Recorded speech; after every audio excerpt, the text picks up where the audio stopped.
Guys ready for retreat? A lot of people wearing black with jeans. Um, Pray for me. My throat has not been the same since a cold last week. So let's get through this message. We're in this King David series. This is part 8. How many more could we possibly go? 8? I don't know. David was the second king of Israel. Who was the first king? Saul. Saul was the first king. We're actually going to examine today one of these servants of Saul. His name is Ziba. And Ziba actually can mean plant or statue. Can I have this monitor slightly down, please? When David united all the tribes of Israel and he was anointed king, he won many victories fighting the surrounding nations. And in the midst of all this, he asked, is any of Saul's descendants still alive so that I can show them kindness because of his pact that he made with Jonathan, Saul's son, David's close friend?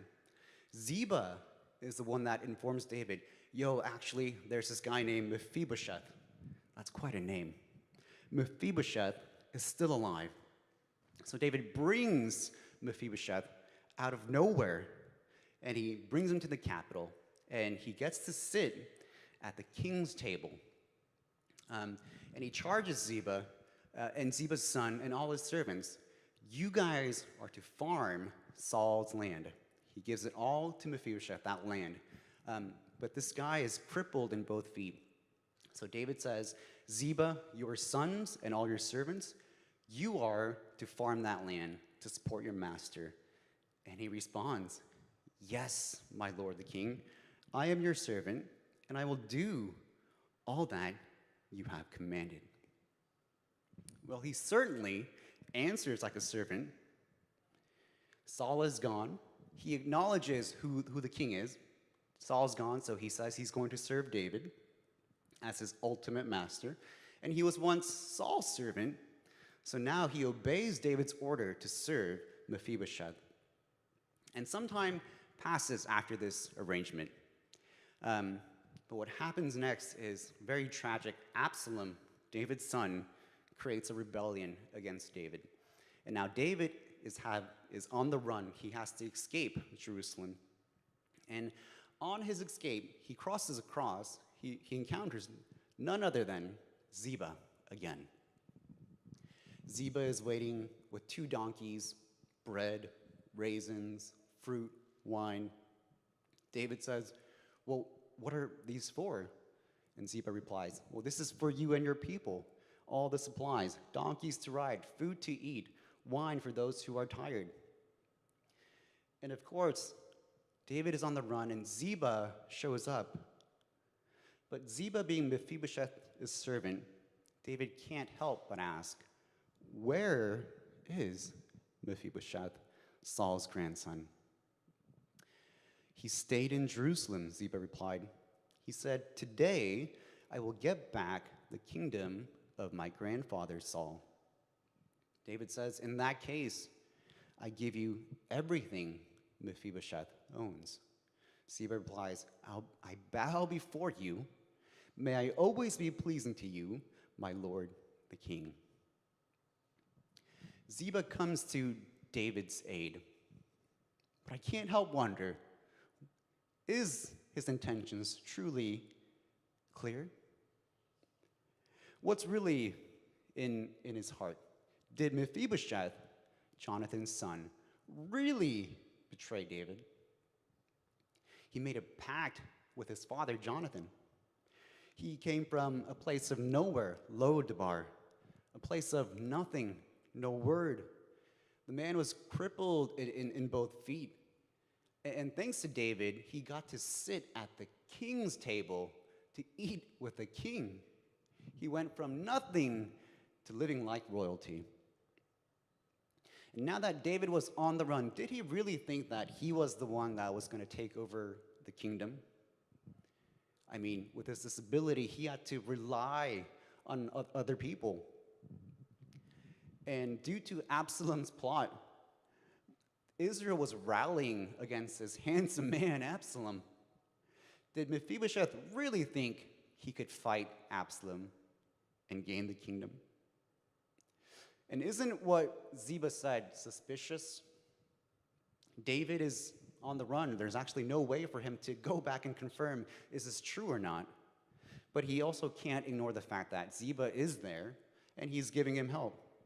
So David says, you know what? You take everything that Mephibosheth owns. And David takes off. And David has this tragic experience where he has to war against his own son. He eventually does win, and Absalom dies. And David returns to Jerusalem. And many people help David on his way back, including someone all too familiar. This is 2 Samuel 19, 17 to 18. 1,000 other men from the tribe of Benjamin were with him, including Ziba, the chief servant of those of Saul, and Ziba's 15 sons and 20 servants. They rush down to the Jordan to meet the king. They cross the shallows of the Jordan to bring the king's household across the river, helping him in every way they could. And this guy, Ziba, is always just at the right place at the right time to help David. He's either a really, really good guy or something fishy's going on. At Jerusalem, David is also met by Mephibosheth. And it says in chapter 19, verse 24, now Mephibosheth, Saul's grandson, came down from Jerusalem to meet the king. He had not cared for his feet, trimmed his beard, or washed his clothes since the day the king left Jerusalem. The culture of Israel is actually a very expressive culture. To express shock and sorrow, they would tear their robes. To mourn or grieve, they would pour ashes or dust on themselves. And they would not wear nice clothing. And you see, Mephibosheth, he doesn't take care of his feet. He doesn't trim his beard. He doesn't shower. Right? To show his grieving that David is not there with him. Certainly, this is not a look of someone who's trying to take over a kingdom. And David asked him, why didn't you come with me, Mephibosheth? And he replied, my lord the king, my servant Ziba, deceived me. I told him, saddle my donkey so I can go with the king, for as you know I am crippled. Ziba has slandered me by saying that I refuse to come, but I know that my lord the king is like an angel of God, so do what you think is best. The real reason Mephibosheth stayed behind was because of Ziba lied and he schemed. And when David clearly stated that he should serve Mephibosheth, didn't Ziba say that he would follow Mephibosheth's command? Ziba was a servant. He should have stayed and fulfilled his duty as a servant. He should have never abandoned his attitude to serve. Servants follow their master's will. Ziba originally served Saul. He should have stayed loyal to that house, serving Mephibosheth, the surviving descendant of Saul. But you know, it's not entirely clear if he was the most faithful servant. If you examine the scriptures more clearly, we get even more suspicious. He had 15 sons. Bro, I don't know how you do that. I got one and it's crazy. Pastor Mike has 3. Have you seen that house? It's wild. 15 sons. And he has 20 servants. A man that calls himself a servant has 20 servants himself. For being a servant, he's doing pretty well. He has a big family, a lot of servants. Interestingly, what a stark contrast compared to Saul's house. Saul's son died in battle with Saul. Some of them scattered. The reason Mephibosheth becomes crippled is because on his escape, they drop him and he becomes crippled. So while Saul's family scatters and dies, Ziba has 15 sons, 20 servants, and he's doing pretty well. Ziba the servant, he lives more like a master. He was a liar and a schemer, only in the right place at the right time for his selfish gain. He acted like he was such a faithful servant, but it was all a plot to gain. Listen, careful of people who are just all of a sudden really kind to you for no reason. Okay? You know people you don't know that well, but they just like show up, like, hi. And they're super nice and super kind and super generous just out of the blue. Be a little cautious. Look, we should, as Christians, love one another, okay? So I'm not saying be suspicious of every kind person, okay? But just be a little careful when someone is just all of a sudden so nice. You never know what hidden intentions they may have. You never know they're trying to frame someone else. Proverbs 6:16-19 says, "There are 6 things the Lord hates. No, 7 things he detests: haughty eyes, a lying tongue, hands that kill the innocent, a heart that plots evil, feet that race to do wrong, a false witness who pours out lies, a person who sows discord in a family." Ziba lied, he plotted evil, he raced to be in the right place at the right time to do wrong.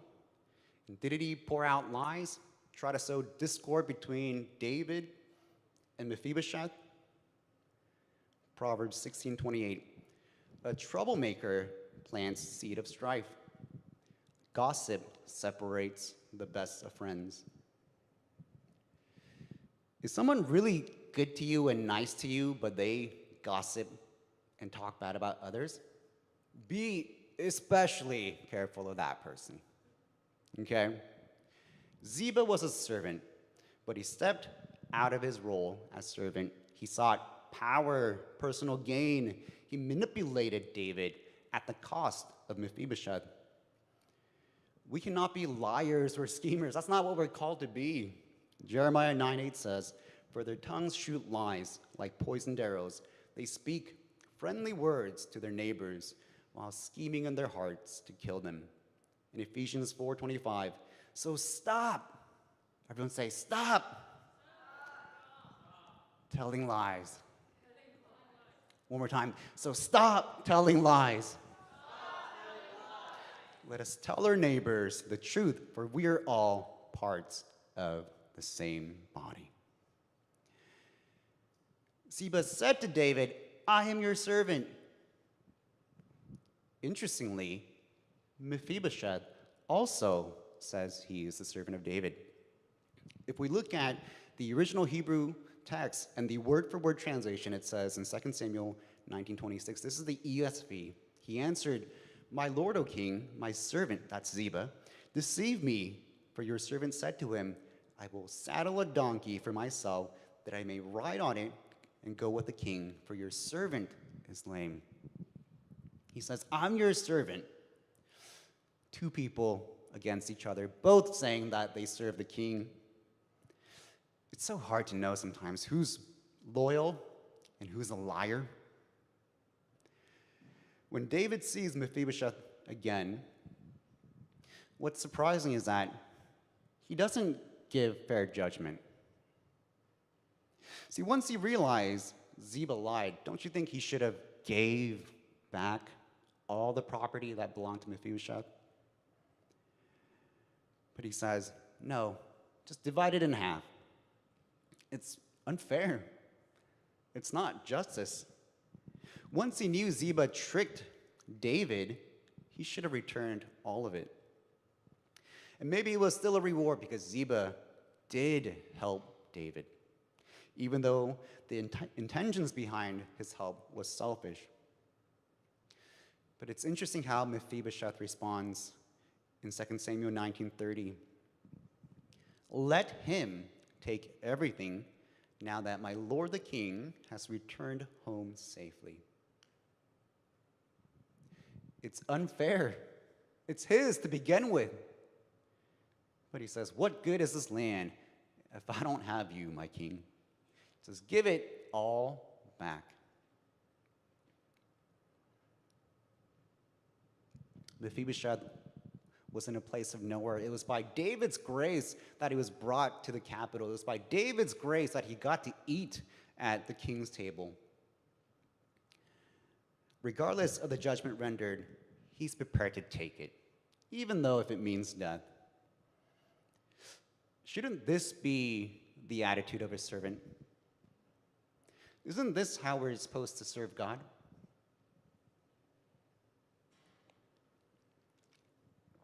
Shouldn't we be loyal and ready to serve?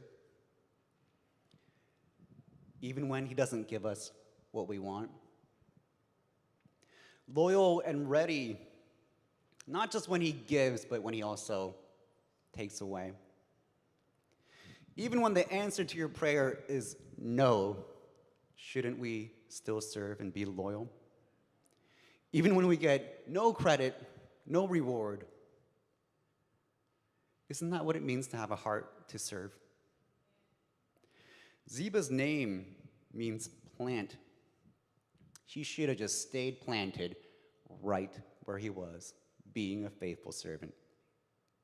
Instead of scheming and lying, going around plotting, he should have stayed planted, firm in his role as a servant. Listen, be faithful where you are. Do not waver. You never know when you'll get another chance. After David is restored as king, after Absalom's rebellion, he continues the battle. He had to squash another rebellion. He continued to war with surrounding nations. It was David that did all this fighting to bring peace so that Solomon could build the temple. But there came a day in 2 Samuel 21:15, once again, the Philistines were at war with Israel. And when David and his men were in the thick of battle, David became weak and exhausted. It was in this battle David came across another giant, a giant named Ishbi-benob. It was another Philistine giant. But this time, David was too weak to fight. The giant corners David, and the giant is about to kill David. But Abishai, one of David's men, comes to his rescue and kills this giant. David became famous because he was the shepherd boy that killed Goliath. The giant everyone was so scared of. But you know what? Now he was too weak to fight against a giant. And it would actually be his men, 4 of them, that would kill off 4 giants instead. And you know what? David's men, they came to him and said, "You are not going out to battle with us again. Why risk snuffing out the light of Israel?" Can I ask the praise team to come back on stage at this moment? David almost dies in battle. And it's his men that says, "Yo, king, no more. No more of this. You can't come fight with us anymore. Why risk losing you?" I wonder what that was like. David, the giant slayer, can no longer slay giants. David, the warrior that fought so many battles, can no longer go to war. His men tells him, no more. You know, one day, there will come a time, even when you want to serve, you won't be able to. Understand, don't miss my point. As long as you have breath in your lungs, there is a reason why you are here. And you are alive for a reason, and you need to fulfill that role. But also understand, as you age, as seasons change, God may take you away from your current role and put you somewhere else.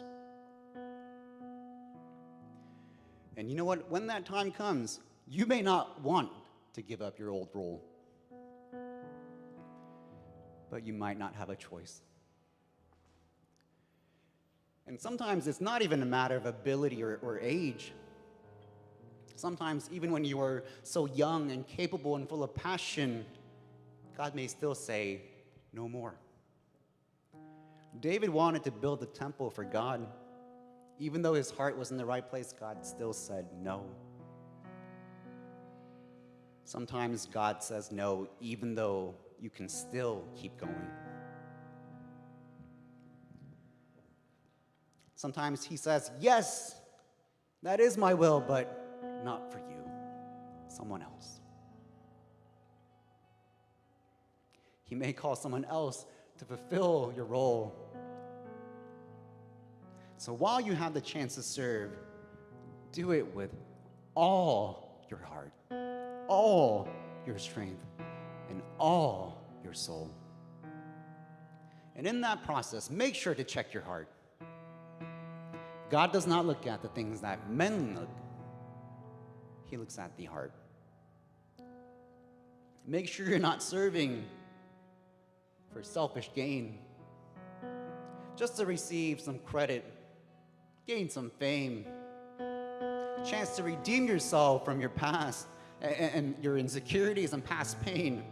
Not trying to serve to prove yourself, but serving because our God King deserves it. Jesus said in Matthew 20:25, you know that the rulers in this world lord it over their people, and officials flaunt their authority over those under them. You know, our world, successful people flaunt their success, their authority. They lord it over people and say, look how much I've achieved. Look how much I've done. Look how much I'm better than that person. Look how great I am. But Jesus says in Matthew 20:26-7, but among you it will be different. Whoever wants to be a leader among you must be your servant. And whoever wants to be first among you must become your slave. Jesus says, you want to be a leader? Be a slave. Be willing to bring yourself real low to serve. You see something needs to be done and no one is stepping up to do it? Well, it's your job. See trash? Pick it up. See that we're missing something? Help us plan it. We need more teachers? Apply to be teachers. See something that no one wants to do, but you know that it needs to be done? God's probably pointing that out to you because he's wanting you to do it. Matthew 20:28 said, for even the Son of Man came not to be served, but to serve others and to give his life as a ransom for many. If there is one person that didn't need to serve, it was Jesus. He was the master of the universe, but he came down to earth to serve us. And you know what he got for all his service? He was slapped, spit on, whipped,